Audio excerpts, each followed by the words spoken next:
Bhayandar police ठाण्यातील गोपनीय विभागात कार्यरत पोलीस हवालदार काशीनाथ भानुसे यांच्यावर शिवसेना गल्ली येथे चाकूने हल्ला झाल्याची गंभीर घटना घडली।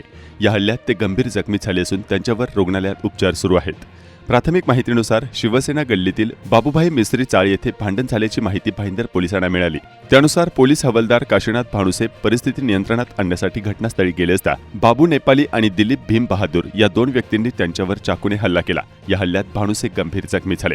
घटनेची माहिती मिळताच वरिष्ठ पोलीस निरीक्षक जितेंद्र कांबळे यांनी तातडीने कारवाई करत आरोपींना ताब्यात घेतला। दिलीप भीम बहादूर आणि बाबू नेपाले या दोघांना अटक करण्यात आली असून त्यांच्यावर गंभीर गुन्हे दाखल करण्यात आले आहेत। या घटनेमुळे परिसरात तणावाचे वातावरण निर्माण झाले असून पोलीस याबाबतचा अधिक तपास करत आहेत।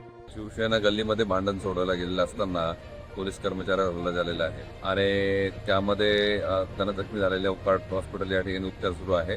यामध्ये FIR रजिस्टर करण्याचं काम सुरू आहे आणि यामध्ये जे दोन आरोपी आहेत, दोघे आरोपी जे आहेत ते अरेस्ट करण्यात आलेले आहेत।